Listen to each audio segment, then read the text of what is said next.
today's video, ang review po natin itong Honda ADV 160 Adventure Bike po ito mga guys. Pero pag hindi pa kayo nakasubscribe sa akin, please hit the notification bell para updated nyo sa aking mga videos. Bali mga guys, ano po ito? Matred. Yan, Matred po yan. Tara, samahan nyo ako.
Mga guys, simulan natin itong review sa ADV na Matred po. Ayan, 160 po ito mga guys. Ayan, adventure bike po ito. Ayan, simulan po natin sa gulong mga guys. Siya po gulong niya 110 by 80, 14 po supat. Tapos mga guys, makikita nyo yung kanyang disc brake. Ang ganda po ng design, edge siya. Tapos may sensor po siya mga guys. Tapos yung kanyang front shock na kulay gray po. Napakaganda po kasi glossy po siya. Tapos kita nyo naman talagang ang shock nito talagang ano po siya sa mga yung malulubak na kalsada. Talagang maganda po pagkakagawa nito mga guys. Tapos mga guys, ABS na po ito. Yan, ABS na po siya. Ang tatak naman po ng gulong niya ay federal po. Tapos kita nyo yung mga spike yan, ang lalalim po, saka talagang pang off-road po. Maganda po ito sa mga, yun nga po, yung mga malulubak o hindi po masyadong kagandaan na mga kalsada. Bagay na bagay po ito mga guys. Tapos ito po yung kanyang fender, yan po, matte black. Tapos mga guys, yan po ang kanyang headlight. Yan, LED na po yan, yung headlight niya po mga guys. Tapos meron po siyang visor po na ano po siya, clear po. Pero meron po nabibili niya kung gusto yung palitan ng tinted na black o ano bang yung design, meron po siya nabibili. Pero para sa akin, maganda na po ito. Yan, kulay white po. Tapos mga guys, ito yung kanyang signal light, yan po. Sa harap, yan, magkabila po. LED yan mga guys.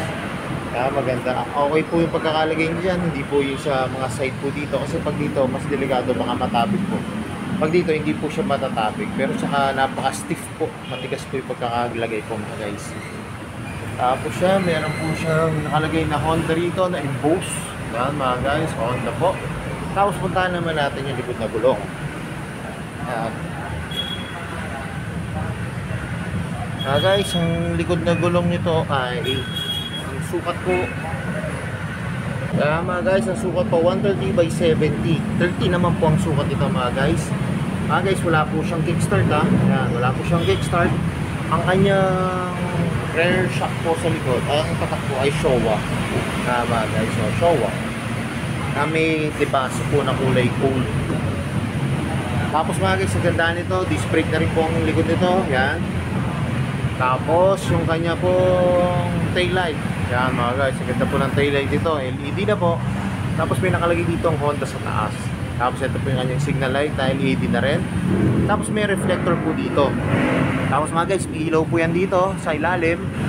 Yan mga guys, para pagka sa gabi kita yung plaka natin. Tapos yung fender niya po, maganda po. Yan, malaki rin po. Tapos ito po yung kabitan ng plaka. Tapos mga guys, ito yung step nut para sa angkasan niya. Ang ganda po. Yan, matibay po siya mga guys. Tapos ito po yung kanyang footboard, yan lang po. Kasi ang design po nito para siyang underbone kasi meron po siyang gitna, pang gitna mga guys. Yan. Tapos mga guys, pupunta naman tayo sa kanyang manubela. Yan. Ang mga function po ng manubela nito ay ito, high and low. Yan po, high and low. Kusina, signal light. Yan mga guys, meron po siyang idling system. Yan, idling system. May hazard po. At ito po yung kanyang ignition. Mga guys, ano lang ito? Push start lang po ito. Yan, electric start lang po ito. Tapos ito po yung kanyang throttle, ha? Ang lutong po. Pati yung kanyang brake lever, lalap po. Yan. Tapos kagandaan nito, naked handlebar na po ito mga guys. Na parang kulay brown po. Yan, kulay brown. Tapos may impose po dito, ay meron po dito nakalagay na Honda. Tapos ito po yung kanyang gauge panel na digital mga guys. Yan. Tapos mapunta naman tayo sa kanyang upuan mga guys. Yan. Ang ganda po ng upuan nito, napakalambot. Saka parang customized na po. Yan, may tahina po mga guys. Customized na siya. Tapos yung kanyang grab bar sa likod po. Yan po mga guys. Ano po siya? Glossy na black. Tapos meron po siya naka-impose dito na kulay gold yan. ADV 160. Tapos tignan naman natin yung kanyang U-box. Kaya mga guys, so ang laki ng kanyang U-box. Ito po yung kanyang battery. Mga guys, kasya rito full face. Kasi malalim po yung niya rito yung hulma ng upuan. Kasyang-kasya po dito mga guys ang full face. Yan.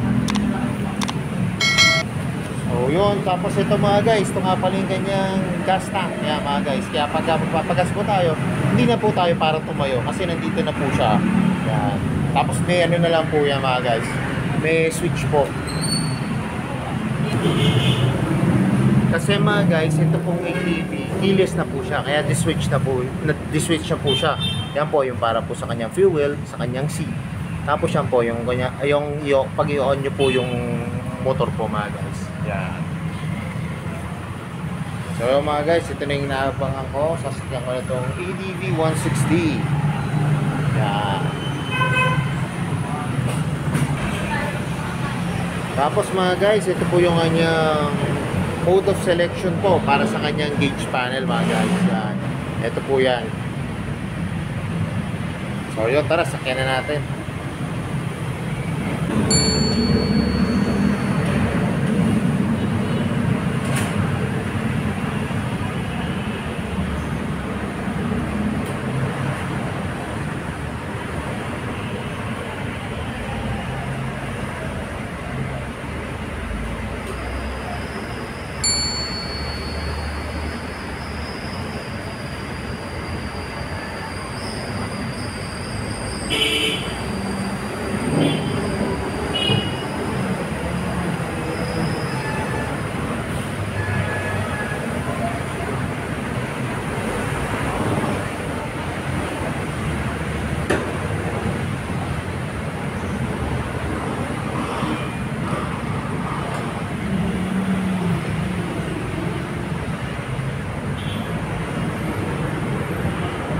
So yun mga guys, nakasakay na ako dito sa may ADV 160. Mga guys, napansin ko dito sa motor na to, magaan siya.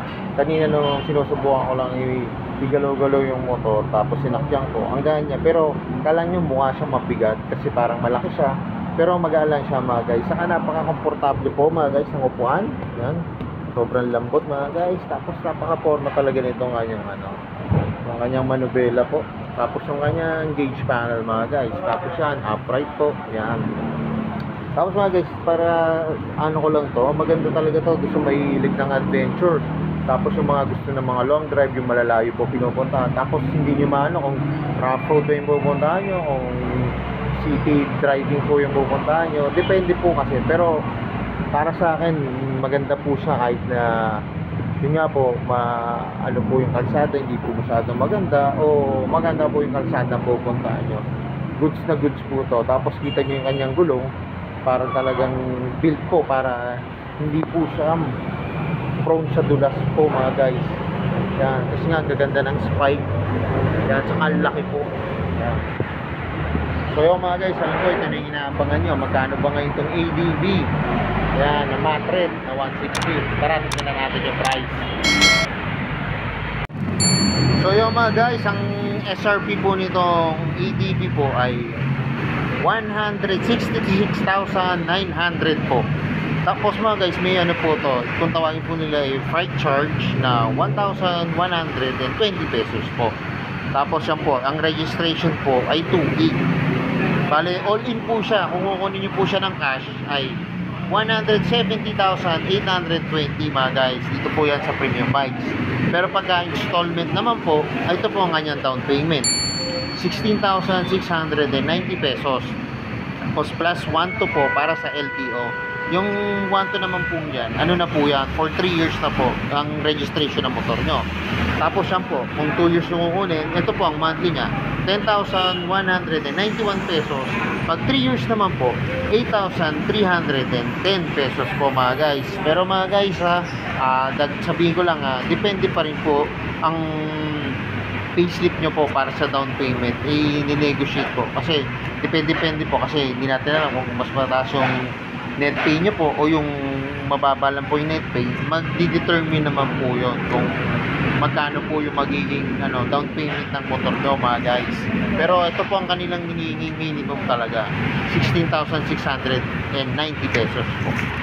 Kaya mga guys, kung malapit lang din po kayo dito sa may premium bikes, may Barangay Dila, Santa Rosa, Laguna, pasyalan nyo na po kasi mas maganda po makita nyo ng actual po yung unit. Bali dalawa po yung available nila rito. Ito pong matte red, tapos ito po yung isa matte black. Kaya parehas pong maganda po yan. Meron po ito puti kaso wala po silang stock ngayon. Pero kung gusto nyo naman po, pwede naman din po mag-order po dito. I-ask nyo lang po sina Sir Chris saka sina Sir Milo. Kaya mga guys, so yung mga guys, hanggang dito na lang. Hindi pa kayo nakasubscribe sa akin, please hit the notification bell para updated kayo sa aking mga videos. Salamat nga po pala dito sa may premium bikes, dito po sa may Barangay Dila, Santa Rosa, Laguna. At narinig ko po yung mga motor nyo. More sales ko pa. At gaya na like ko sinasabi, ingat po palagi, ride safe always, and God bless po. Pa-like and share na rin po ng aking mga videos. Bye-bye!